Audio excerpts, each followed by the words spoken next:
and I currently serve as the thematic lead for climate change and environmental sustainability within the NESG community of practice.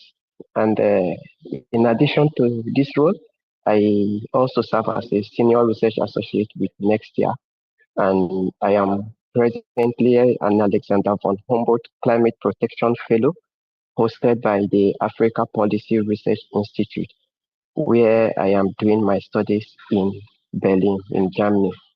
Today, we are very honored to have a distinguished guest in our midst, Engineer MPhil Oluwagbemi, the Program Director and the Chief Executive of the Presidential Compressed Natural Gas Initiative.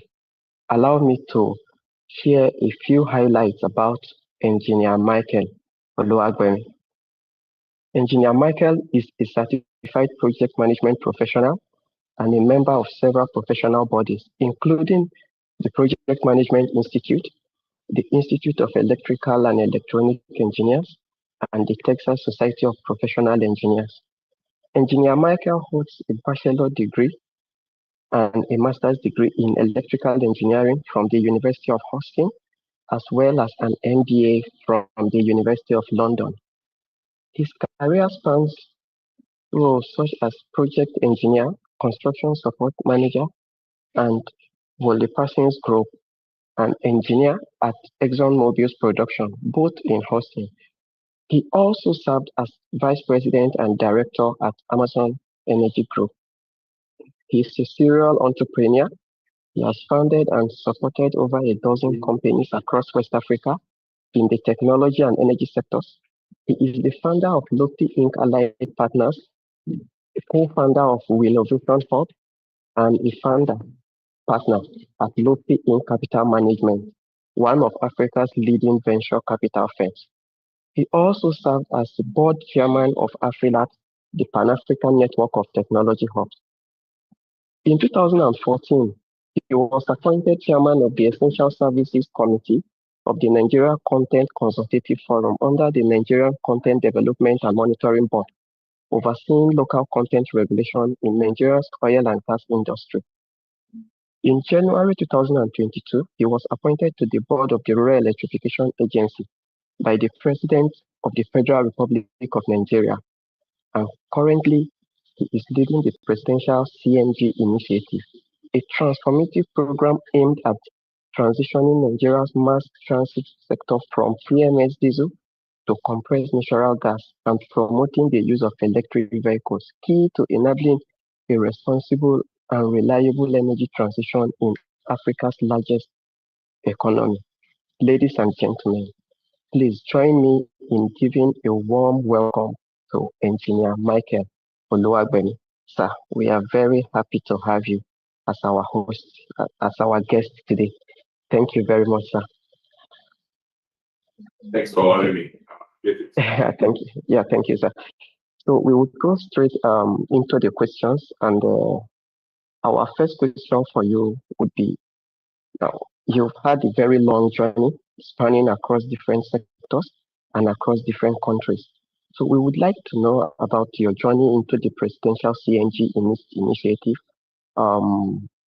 What led you into this role, and maybe what is so passionate for you about this role that when you were called into it, you agreed to take it wholeheartedly, and you have been driving this movement over the past few years?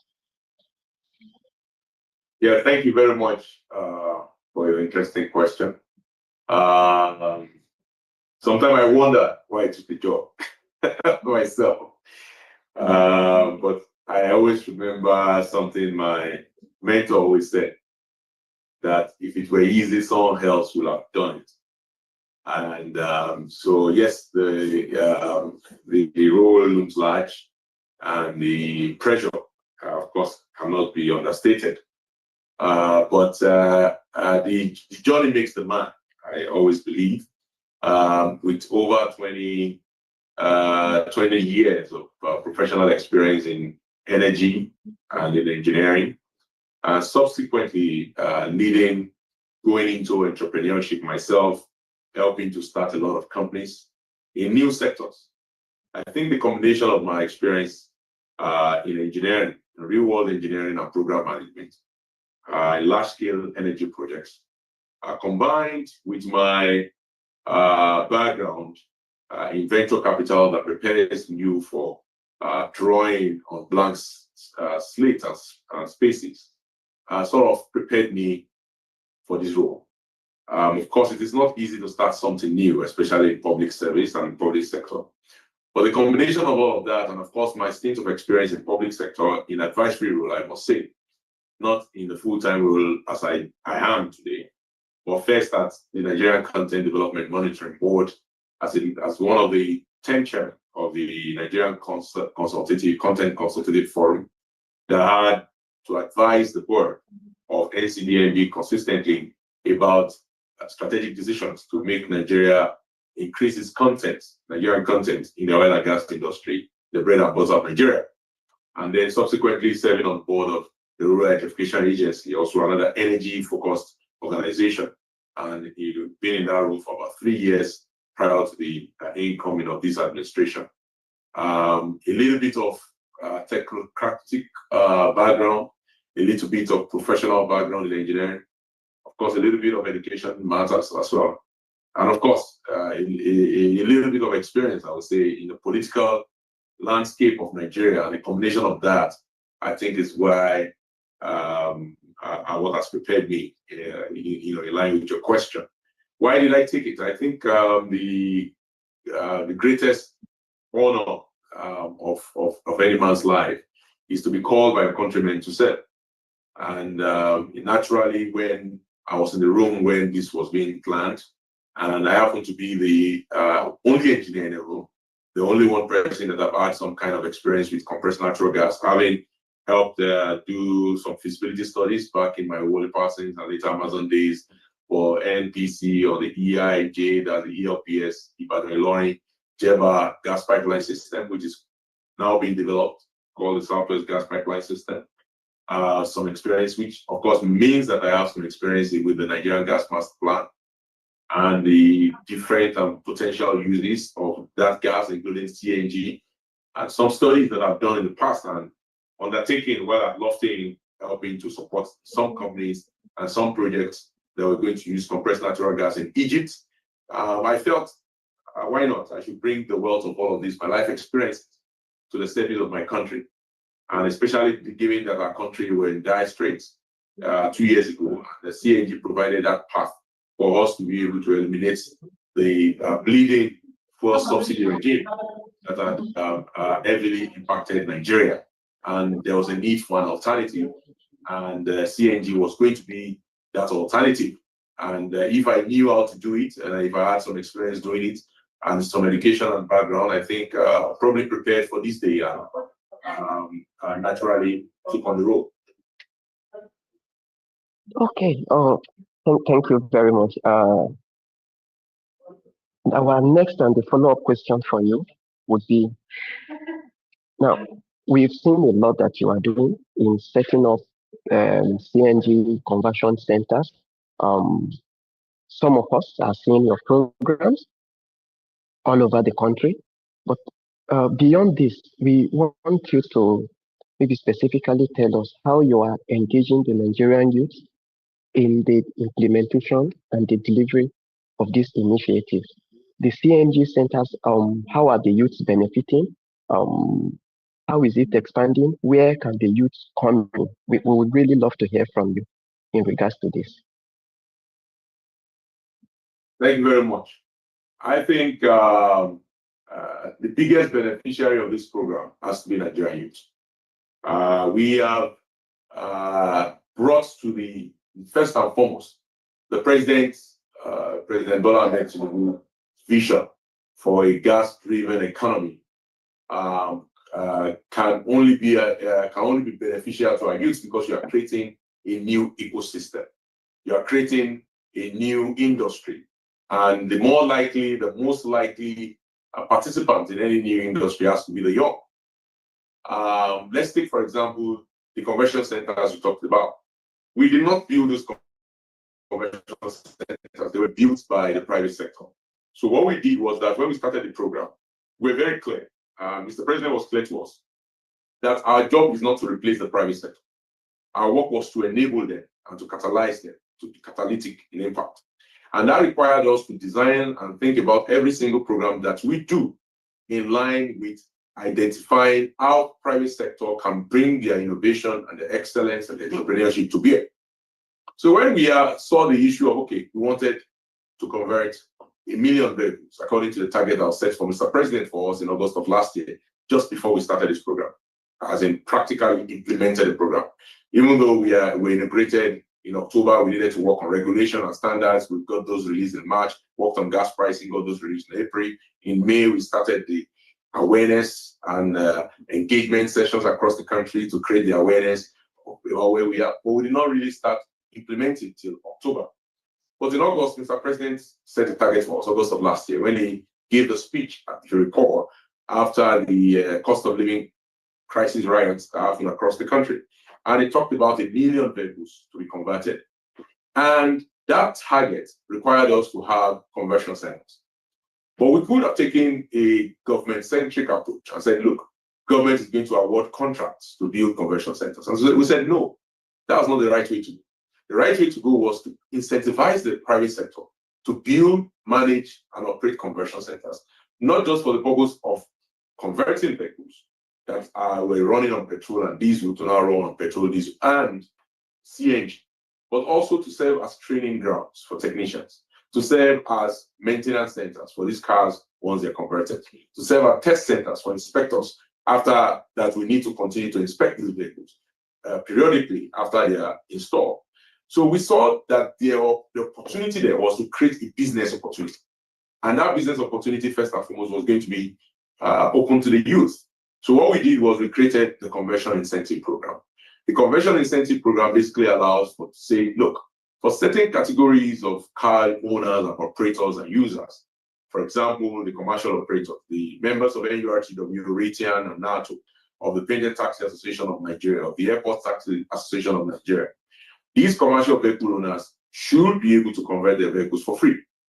It's on the face of it, it looks like a subsidy, but it's actually an 100% discount. What do I mean? What's different? The subsidy is unlimited. You continue to enjoy subsidy for as long as you buy a product. In this particular case, we're giving the kits and installation of that kit free, 100% discount to the members of the commercial unions. And what that allows them to do is then to be able to increase their demand for CNG. And then that CNG, if you recall, is natural gas, and it comes from the reserve of the Nigerian government. So in other words, we are giving them 1.2 million, 1.5 million, depending on the vehicle, opportunity to convert their vehicle. But then they will keep demanding gas for the next 5, 10, maybe 15 years. And that gas is being sold by the Nigerian government. So it's not really a subsidy. It is a discount. And then we said we offer some discounts to other categories of drivers and owners and operators. We're going to give for your boats and Uber drivers, the ride shares, we give them 50% off. For military servicemen, we give them 100% discount. We are going to announce that in a week time, actually. So I'm getting ahead of that news. Public servants can enjoy between 30 and 50% discount, and so on and so forth. So we were able to provide discounts on these kits and this conversion program for certain categories of operators and users. MDAs were able to enjoy 100% discount once they convert their official vehicles. And the staff can also, to some level, enjoy discounts as well in conversions. The idea was to stimulate the market. By us providing kits through the Federal Ministry of Finance to these conversion centers that are set up by the private sector, who then will do the installation of these kits, and then we earn revenue, base revenue from the Nigerian government through the BCNGI. We incentivize the rapid building of over 250 conversion centers since August of last year. That is humongous. Last year we have 7. This year we have 252 at the moment, right? If we awarded contracts for conversion centers, we will not have these conversion centers operating. We will not have 10,000 technicians that are mostly young people that are working in these conversion centers at work. We will not have the support staff, the marketers, all the teams that are now surrounding the CNG ecosystem that have employed over 90,000 people, in addition to the 10,000 directly employed, that are young people that are working in the CNG ecosystem. I think by and large, the CNG ecosystem, as envisioned by Mr. President and propounded and by us, implemented by us, led of course by the board, led by Dr. Zach Adeliji and ourselves and the management and team of PCNGI, has been focused on implementing a market-driven CNG program that creates an ecosystem that are driven primarily by youth, entrepreneurs, employees, technicians, marketers, as the case may be. And I think these have been a big plus for the program and for Nigerians. Yeah, thank you very much for pointing out the difference between subsidy and the discount that you are giving. I wanted to ask a question on that, but you were able to make the clarification already. So just a follow-up question on this. Now, after these youths have been trained and they have been given the kits, the conversion kits, do you have any program in place currently or a form of financing mechanism that can make the youths to have access? So if I have been trained, I have some kits already.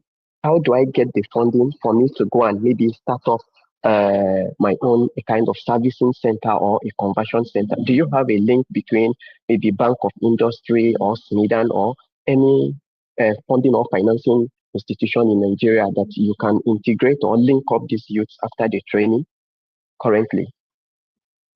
Yeah, so different mechanisms does exist in the ecosystem today for helping to finance the setting up of conversion centers. We have a program with SMIDAN that is ongoing, and I think a few of those people that are trained there have emerged and have gone on to set up their own conversion centers. We also have a program with the Nigerian Institute of Transport Technology, where we actually provide the training.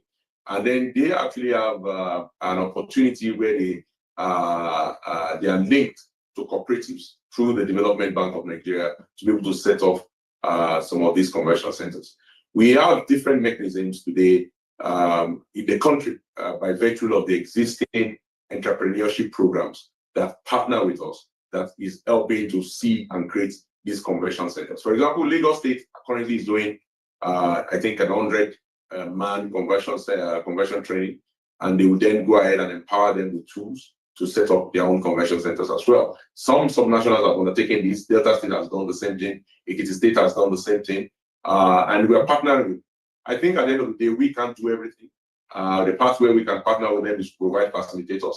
We provide kits, we provide training, and then we let them do what they do best, which is see the business, enable the business, provide loans, as the case may be, or provide equity where for those people that will continue to do that. And we'll continue to enjoy all the different programs. We've seen interest from the NCDFE through the Nigerian Content Fund.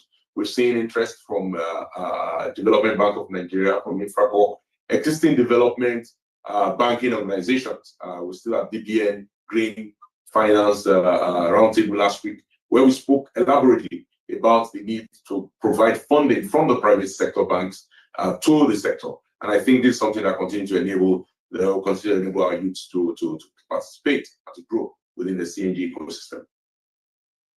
All right. Oh, thank you so much. Thank you for the direct and the straight answers that you've been providing to all our questions. Now, I have another follow-up question for you on this. Aside from maybe Lagos State and all of these few other states that are already taking up the initiative to engage the youth, I was just thinking, do you think this idea would be something that senators and House of Reps can use to sponsor youth as part of their constituency project to come and learn how to do this CNG conversion?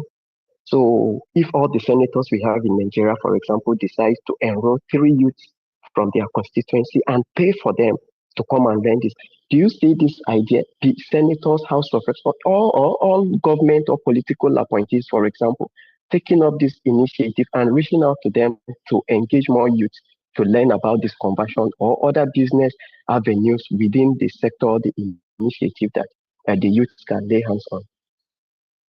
Yes, we've seen this actually already. To be honest, it's not a theory. I was the chairman, Lands Transport Committee, Honorable Joy, the other day did inform me that she actually had our own constituency project for CNG training. I know the Honorable from Akoko West, the same thing.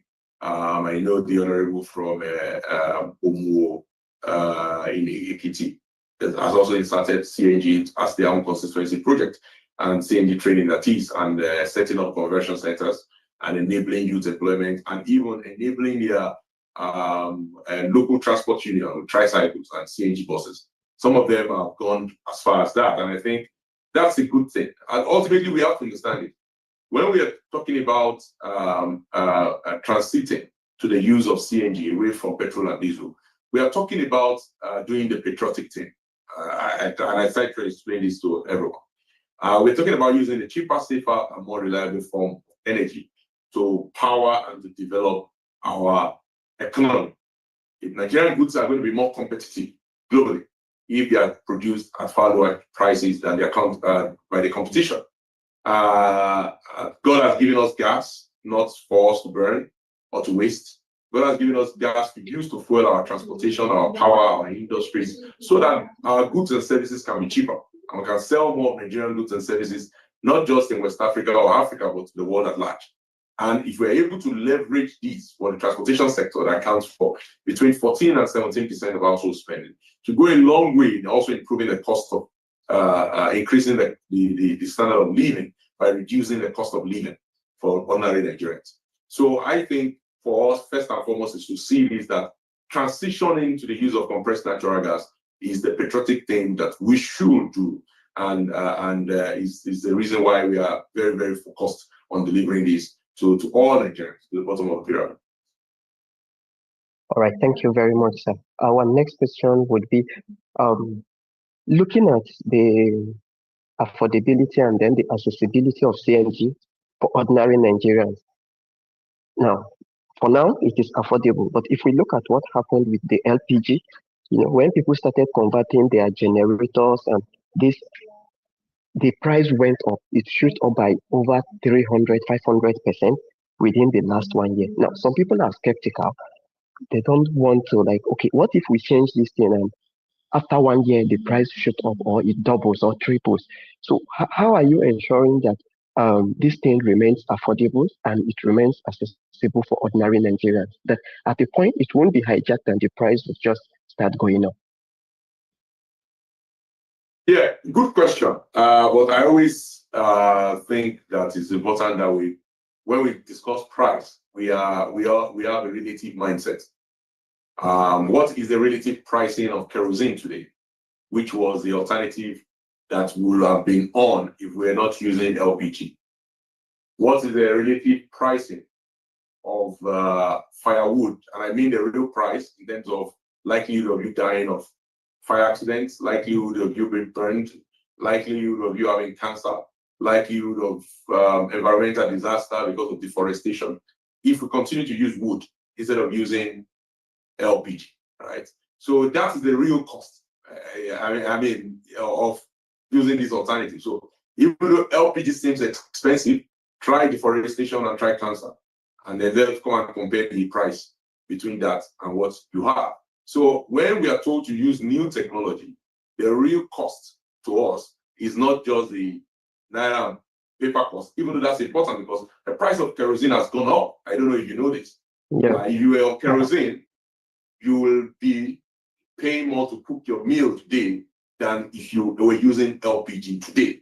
So I'm using the same price, kerosene and LPG. So really what we should be doing is we're thanking God that we moved to LPG, which today is still cheaper than kerosene. Otherwise, if we still stayed on kerosene, maybe you may be a lot skinnier because we'll not be able to afford all the meal we can get. Maybe part of our food money will be going to kerosene, right?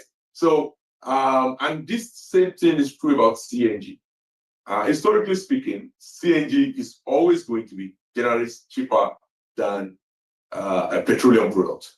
LPG is still a petroleum product, it's a product of crude oil, or crude oil associated activities, right?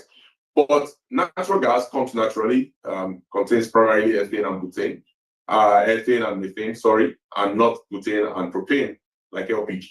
And so it's generally going to be cheaper. It's going to generally cost lower than petrol and diesel. So I think over the long term, we should be guaranteed some kind of price security within Nigeria, because again, there's always international pricing and then domestic pricing.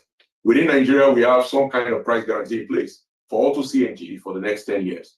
The president approved the 5-year concessionary pricing last year, which is extendable by another 5 years, which is at significant discount to the prices of natural gas for power or for gas-based industry, which are $1.47. So 57, sorry. So we have some kind of guarantees in place for the next 10 years. So I will encourage you to say, look, it's not just, of course, about the price. There's a good reason to convert to CNG. But beyond the price, it's also a cleaner fuel. You are saving the environment and your lungs, and the lungs of your children and children's children. It's also important that we eliminate the flaring of those gases. And if we don't use them, then we have to burn it, right? So we need to displace what we are currently burning, almost 1 billion of a day, right? It's very important as Nigerians that we should also understand that by us adopting CNG, we're also giving ourselves some form of energy independence and some energy security, and allows our country to thrive without being tethered to the tentacles of international oil pricing or the decisions that are being made by the global energy majors. I mean, so when I talk about this being a patriotic shift, I really do mean it. And when you can really have peace of mind that at least for the next 10 years, you have some kind of pricing guarantee in place. And I can almost assure you that historically speaking, natural gas is always cheaper than petroleum products, unless, of course, maybe something miraculous happens and suddenly we are able to store and move natural gas around faster and better, and maybe it can become as competitive in terms of pricing as petrol and diesel. But generally speaking, it should be cheaper. And so you should move and shift forward towards that cheaper, safer, more reliable energy. All right, thank you very much, sir. To our participants, please, if you have questions, you may drop in the Q&A session, and after our questions, then we would be able to come to Q&A, and we will take all your questions. Sir, my last question to you would be on the contribution of the CNG to the Nigerian climate goal, especially in the whole energy transition and emission reduction. Now, in Nigeria, this is part of our energy transition plan, but globally, there are some push like, oh, this plan is not ambitious enough because you are still going to emit. Then we are stuck between having a plan that is reliable and then having a plan that is ambitious. So there are a lot of global players that want Nigeria to say, okay, you need to be really ambitious and just face out these things. So how are you handling this in this initiative? How are you dealing with some of this global push that may come in that, oh, we really need to be ambitious and phase out anything that has to do with fossil fuel or emission and move to renewable immediately, and at the same time helping Nigeria to achieve its energy transition target and the emission that we want to reduce gradually within the energy transition plan? Absolutely. I want to say something about just energy transition. It's very important that we understand that while Africa, which of course we are the largest economy in Africa, suffers the most impact from global greenhouse emissions, Africa is the least contributor. In fact, the net negative contributor, given a massive forest sink of green forest sink that we possess. So we are already the carbon sink of the world. We are already contributing positively to the global emissions. We cannot then be penalized with underdevelopment. We cannot be forced and should not be forced to adopt immediately, as you put it, a much more expensive form of energy to the detriment of our development. We should be able to take advantage of transition fuel, cleaner transition fuels like gas, which we have in an abundance. Nigeria is a gas country that happens to have some oil, with about 280 CF of gas under our feet that is proven, and probably another 350 TCF of gas that is yet to be discovered. And so we are looking at a country with massive gas reserves. We're a gas country that happens to have some oil. And it's only fair and just that we should be allowed to use that gas to develop our country and to provide for our teeming youths and population. Gas is not just a greener option. It's also an opportunity to feed our people. Gas is the bedrock of urea, which we then use as fertilizers to grow food to feed the teeming population of Africa. Gas is also the bedrock of industrialization. Europe industrialized on the back of gas pipeline network, and they are still going to war between Russia and Europe today and Ukraine today because of gas. Gas is the bedrock of renewables. Even the solar panels we talked about will only be layered on plastics that are developed, that are produced as are fabricated as a result of gas. Gas is the bedrock of the plastic that goes to your battery chargers, and all of those things that you need to go into renewable economy. So we cannot then, as a country, be asked to somehow neglect our gas, which is our plan towards development and industrialization, and then told that we should immediately be focused only on pure renewables. In any case, our country, our continent has made so much investment in renewable, especially when it comes to electricity. Vast majority of the country depends on hydro, either massive hydro or mini hydro or micro hydros, as the case may be, and continues to depend on solar. Nigeria has one of the most active rural electrification program based on solarization. I sat on the board of Rural Electrification Agency, and I should know that, right? But we should, those are good to have, but we must understand that for us to scale, for us to be able to manufacture that solar panel, for us to be able to manufacture the plastics, for us to be able to feed our people in order to be able to engage in an active economy to industrialize this country, we need to use our gas. And to give you an example, by us eliminating 40,000 vehicles in the last 1 year and putting them on CNG, we've been able to eliminate about 184,000 tons of CO2 a year. Because CNG vehicles emit 20% less CO2 than petrol vehicles. And if after switch to CNG, that comes down by 147,200, right? If you put it in this context, this is equal to planting 600,000 trees and letting them grow for 10 years. This actually allows us to avoid the annual emissions typical of a Western home of 8,000. That's 8,000 Western homes located in the United States would emit the emissions that we've been able to eliminate by just having 40,000 vehicles in Nigeria the last 8 months, now running on CNG. And that is just a start. We want to go to 1 million. With 1 million, we'll be able to eliminate 3.68 million metric tons of CO2 a year.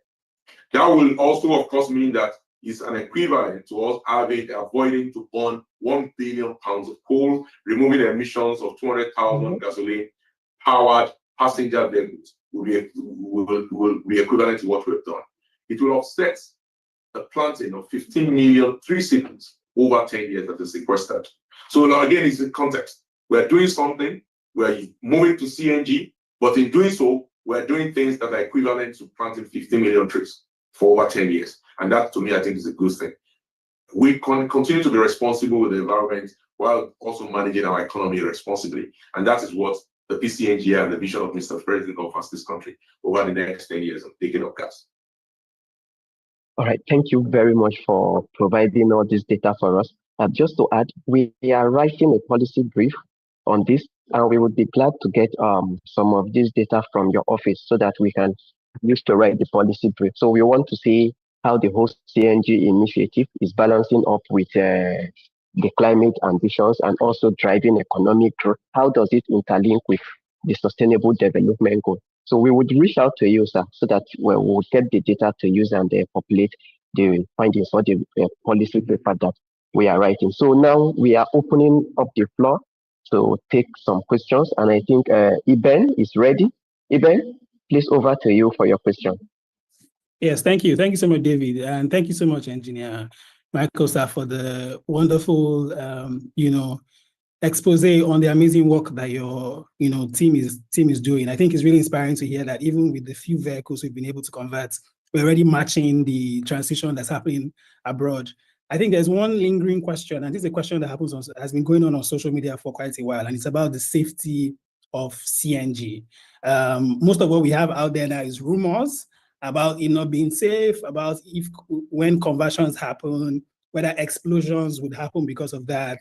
I know that your initiative also released the statement when the explosion in Abuja happened and said that there is going to be a lot more investigation, sort of like find out what led to that. So there's no source that is 100% safe. Emergencies and stuff happen out of the blues. This is human life. But I just want to know, what is the Presidential Initiative doing about the safety of these conversions? And how is there like any oversight over how the conversions are done to ensure that they're done properly and to ensure that there's correct messaging as it relates to the safety of Nigerians' commercial vehicles who are being converted to improve trust of people in this particular movement? Yeah. Thank you very much. Good question. Yes, you are right. And I think what you said is key for everyone to understand. Energy is energy, and there's no form of energy that is 100% safe. Even water, you have to treat with care. And I remember Fela's music, "Water no get enemy." You mess around with water, it kills you. And so if it's water as cold and chill as it can be, can kill. Definitely gas, even sometimes can be cryogenic also, can kill you if you misuse it. That said, CNG, natural gas, is intrinsically safer than what you're already using. So Nigerians are already using the more explosive, the more unsafe form of energy, with respect to petrol and diesel. Petrol is 18 times more explosive than natural gas, and diesel is 8 times more explosive than natural gas. So we're already using the unsafe form. So it's very important for us to put this into context. The natural gas is lighter than air. It's stored in a bulletproof container that is seamless and it has no weld, so that means it cannot leak, and it's bulletproof, always tested. It's only self-ignites at 1001 degrees centigrade. My God, I don't think anywhere is that hot in the world. Except hell. Except hell, yes. So it's very safe. Let me put your mind at rest. It's very safe. What we need to then do is to make sure that people are patronizing the right conversion centers. People are not patronizing parks that are making fixed cylinders, like what occurred in Benin that led to the explosion in Benin. You will even notice, despite the fact that the explosion occurred in Benin, a day before, an explosion occurred in Jigawa, petrol explosion that killed 87 people, ultimately killed about 160. Similar explosion happened with natural gas in Benin. 2 people lost not their lives, a couple of fingers, right? And that's context. That's to give you context.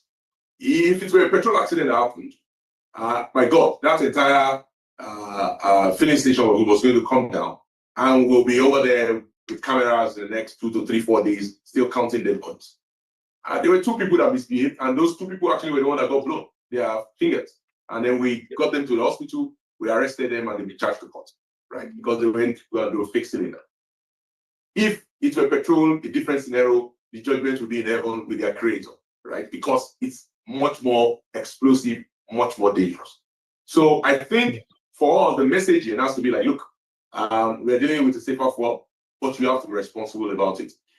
What we are doing is this: 2 things. One, we have an 100% quality control system within the PCNGI CIP. Let's remember that we are not the only ones doing conversions in Nigeria through our program. We actually don't do conversions, we pay for it, right? But the conversion centers within our program are required to go through a QC check after every conversion to confirm that it was properly done before we pay for it.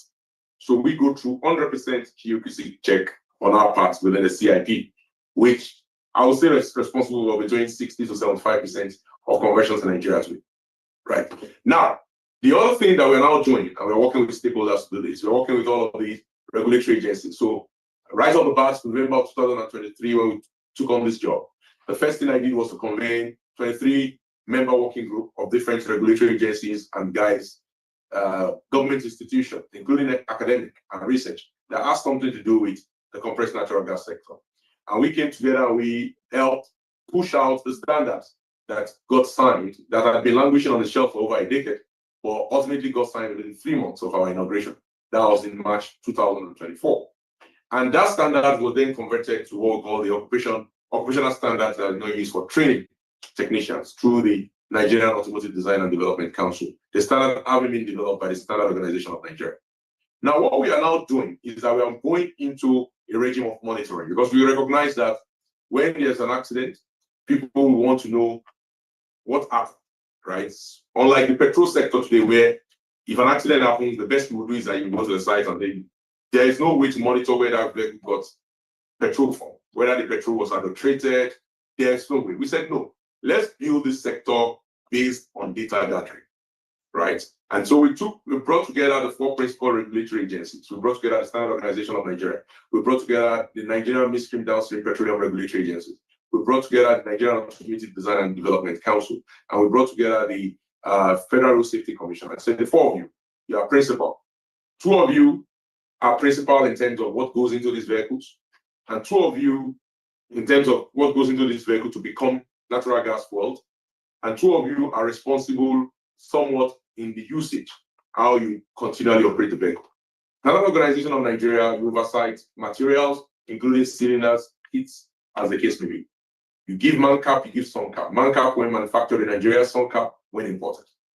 We want to make sure that you have a single database of all the cylinders and all the kits and all the OEM vehicles that have proper MANCAP and SONCAP, so that any of the other 3 regulatory agencies can look at and say, okay, this vehicle is using the proper kit. They said yes. Then we looked at NESG. I said, guys, you are the one in charge of oversighting conversion centers, because you have the mandate for oversighting entities that manufacture or modify vehicles in Nigeria. So you are the one licensing conversion centers. You are the one licensing technicians. So let's make sure that those people that you license are able to look at SON database and will be certified properly themselves and accredited properly themselves. And that's why we brought those 2 together. Those 2 have a lot to do with the input. Now they are, once you have a vehicle that is either OEM that has been inspected properly as an NESG certified or accredited center by a certified technician, then it will have what we call the NGVMS number. And that's, I will explain what NGVMS means. It will need to get refueled. They say, look, if you do not have that number, then an NMPPRA refueling station should not refuel you. So that way, we are policing and we are monitoring the system right from the point of view of either inspection, if it's OEM vehicle, or first-time inspection if it's converted vehicle, making sure that proper kits and cylinders are used. And then also you can deal within the Nigerian Gas Vehicle Monitoring System, which is the NGVMS, and get out of it if you don't do your periodic checks, right? So it's possible for you to have the NGVMS number and then they check and they say, hey, you've not gone for your periodic check that should happen once every 2 years. So you need to do your check before we refill you. And then let's say by chance, you're able to bribe the petrol attendants, you're able to get your way as Nigerians want to, right? And then you get caught by an FRC officer, then he has the responsibility to enforce on the road. So we are bringing all 4 of them together under this regime that we are hoping to launch before the end of the year. It's taking quite a bit because we are dealing with 4 regulatory agencies, but I think we can do it. We've piloted it, we've done phase 1, we've seen how it will work. We're working closely with the 4 of them. We're going to have our stakeholder session on the sideline of the Gas Aggregation Company of Nigeria's summit that will take place in the next 2 to 3 weeks to bring all the refuelers together, because they are the point of enforcement. I think with the NGVMS, we can definitely do more than what we are doing today, which is cost-free inspection, making sure that you're not using fake fabricated cylinders, and that will allow us to properly monitor the sector. And if you note, it is not Nigerian CNG vehicle monitoring system. It's Nigerian gas monitoring system, Nigerian gas vehicle monitoring system. Because all gas vehicles, whether LPG vehicle, LNG vehicle, a CNG vehicle, even hydrogen vehicle in the future, will be monitored. Because if a gas vehicle goes up in smoke, nobody will differentiate which of the gas is using. And that's what we intend to do, to have an end-to-end system of monitoring. And I think this will improve the ecosystem. It will take time, to be challenging. It's not easy to monitor things with data in this environment, but we'll start. We'd rather fail than not start at all. And that's what we're doing. All right. Thank you so much, sir. We just have a few questions for you from the Q&A. We have a question from Ali Issa, and he's asking this question from Yobe State.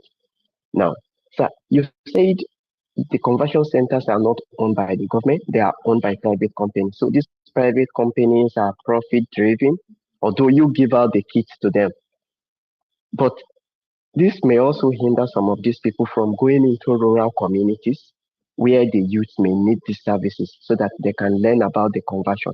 So, how are you ensuring that, or what initiatives are you putting in place that conversion centers are not just situated in the city centers or the capitals alone, but extends to the towns or some rural communities that youths would be able to benefit from this? Yes. Thank you very much. Very good question. I am a big advocate of inclusive development.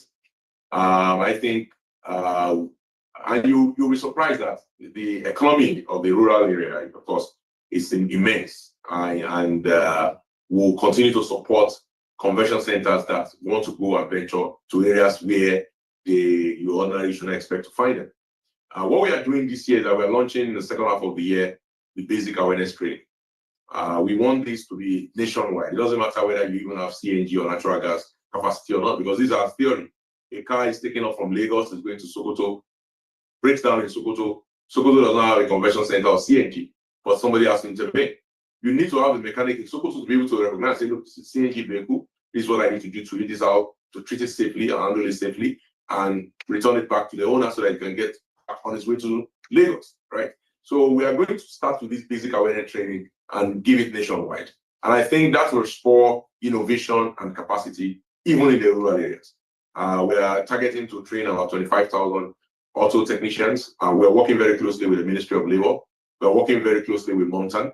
We're working very closely with NATA, the Nigerian Association of Technicians, Automotive Technicians. So I think we will continue to partner with the ecosystem to find ways to ensure inclusive growth and adoption of CNG across Nigeria.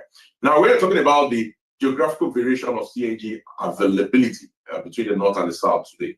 That is also an important question that we are trying to solve because we recognize that today the physicality of gas does not extend beyond 250 to 300 kilometers away from the last point of pipeline, which is at Jakarta. That puts you at about Kaduna, Zaria today, the most northern point of gas availability in Nigeria when it comes to CNG. And we're trying to solve that because we are leveraging the mini LNG technology. We are partnering with different private organizations that are developing 5 mini LNG plants in Ajaokuta that can immediately spur the north, the core north, to be able to receive LNG that will then be able to regasify and then compress to get CNG. We already have the CNG station in Lafia. We have one in Kaduna, an LCNG station, I mean. And next week, we're going to be launching one in Yola, which will be the first one in the northeastern region of Nigeria. And that's good for Nigeria because that allows food that is coming from the north going south to be cheap. That allows energy coming from the south going north to be cheaper because you're going to be leveraging CNG trucks instead of using petrol and diesel trucks. That is, of course, very expensive. For price comparison, you're going from Lagos to Kano today on petrol or on a diesel truck. It costs 2.5 million. If you're doing the same thing on CNG, it costs about 480,000. So that's a massive, almost more than 80% price difference. And that's good for us if we're able to ensure that our food, our energy, our goods, our services can move around cheaper as a country, increases productivity and enhances the country. And providing it across Nigeria is, of course, one of our mandates. But that mandate always has to be market-driven. We want to make sure that the solutions are market-driven. That's why we are partnering with the private sector.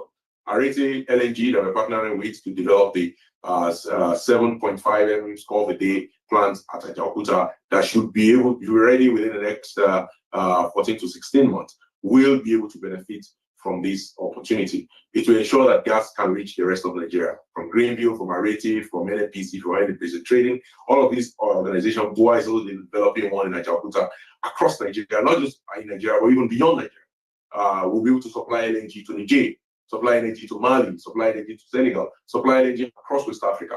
Nigerian gas can begin to dominate the subcontinent and ultimately dominate the world. And I think that's the opportunity we're talking about here. All right, thank you very much, sir. Just, I think, one or two more questions and then we are done. We have questions from Falakemi.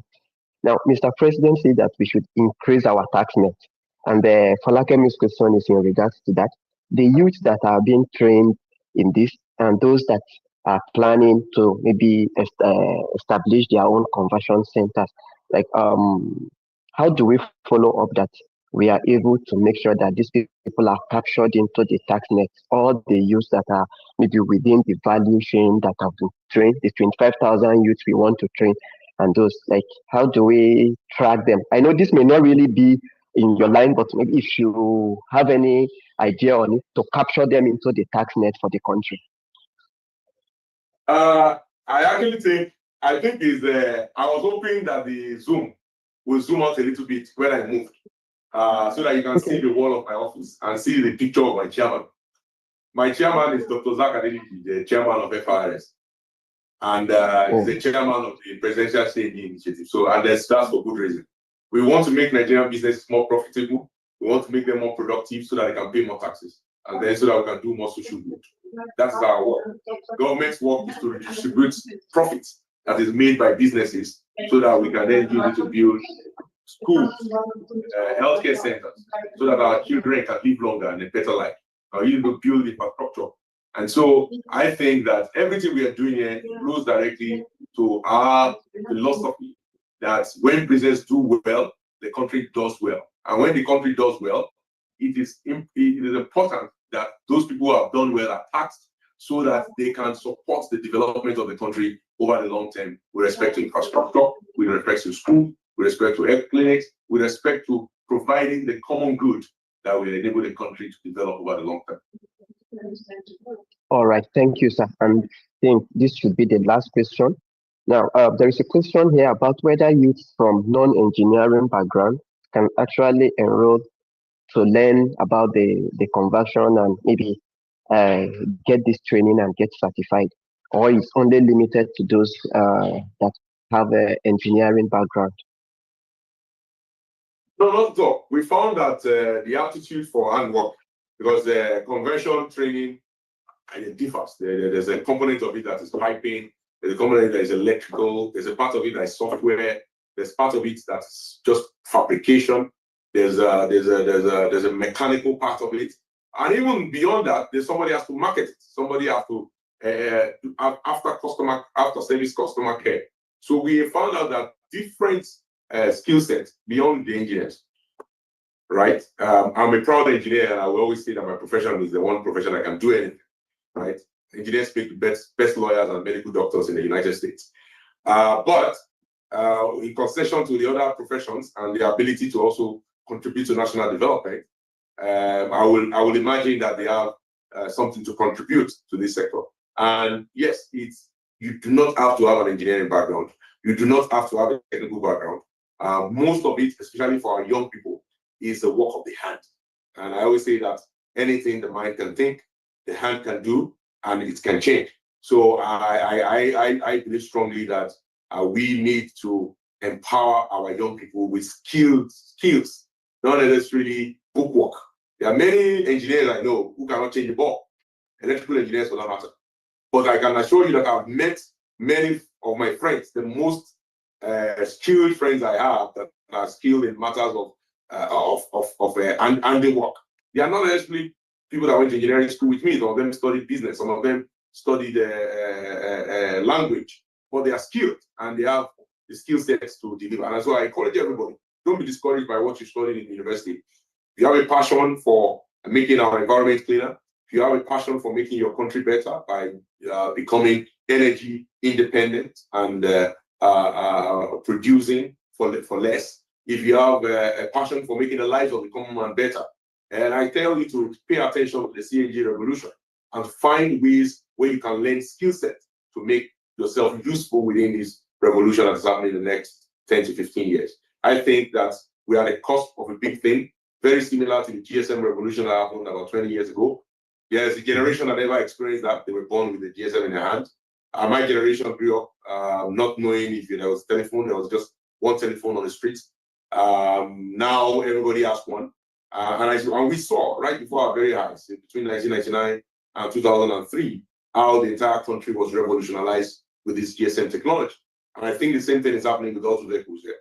and our vehicles are going to become smarter, our vehicles are going to become cheaper, our vehicles are going to become cleaner, and our vehicles are going to become more reliable because of compressed natural gas. And our nation will be better for it if we pursue this revolution to the logical conclusion. All right, thank you so much, sir. So as we round up, the youths are very interested in knowing about the enrollment process to learn about maybe the conversions. So please, if it's something, maybe just maybe within 1 minute so that you can tell us about this. Youths that are interested, where are the centers that they can locate, especially the ones that you have provided these kits to, where those that maybe do not really have the finance can access and learn this. So if it's something you wouldn't mind to run us through quickly. Yes, absolutely.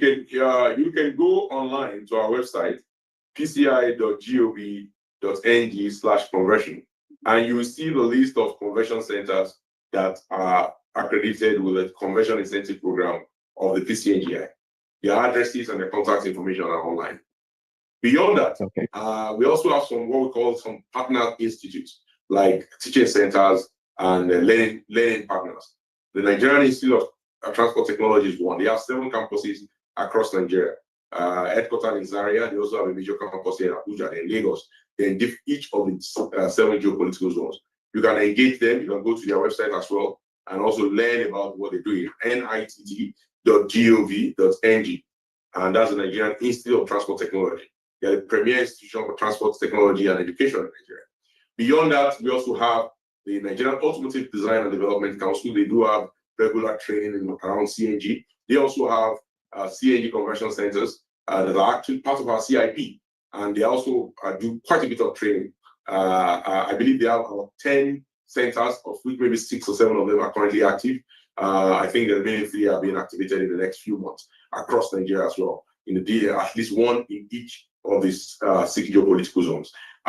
We also have SMIDA. SMIDA is also a partner with us. And so if you are interested, you engage with SMIDA and go to SMIDA website and look at some of their training and programs for CNG. We are partnering with them. We also partner with NASENI. NASENI, of course, is the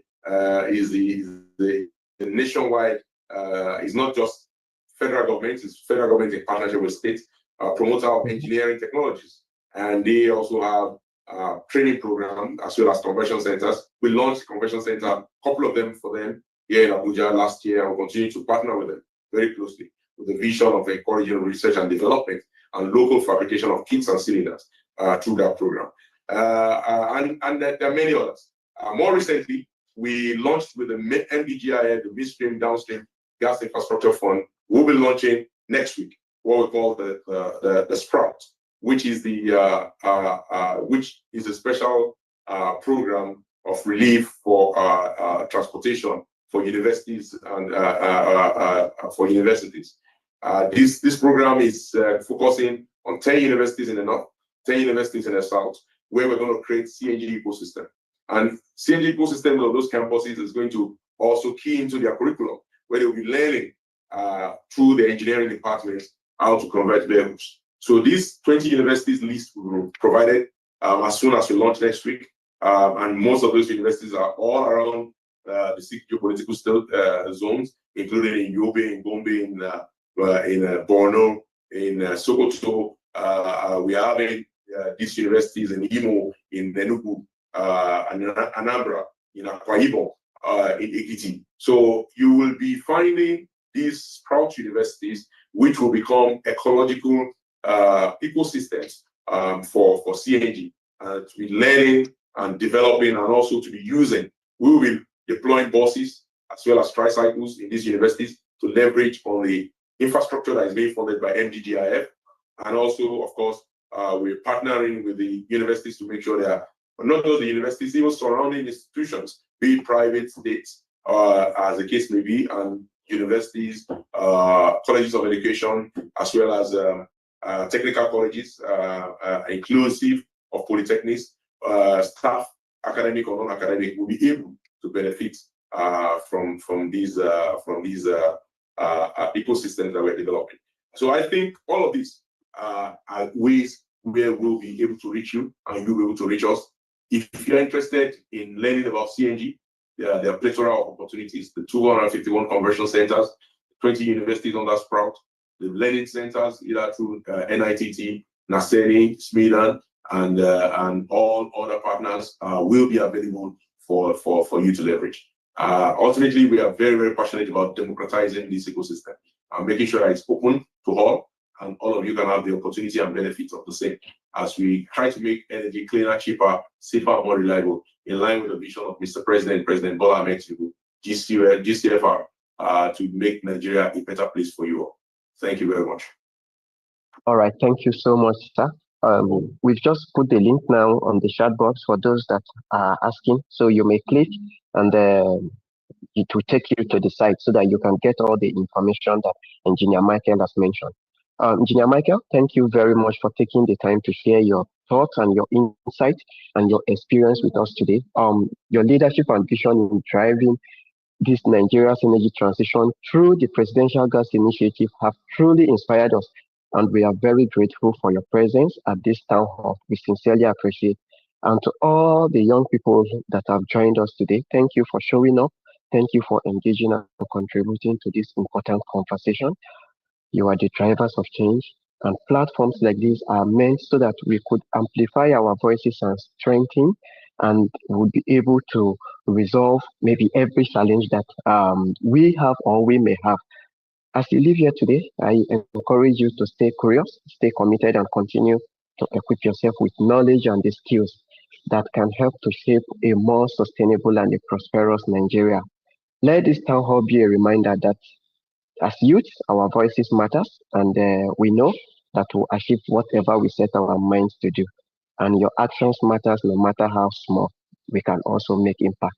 Thank you very much. Until the next time, see you again at the next edition of the NESG Town Hall. And thank you, Mr. Michael, for your time. We appreciate you. Bye. Thanks for having me. I appreciate it. Thank you. Thank you, sir. All right, sir.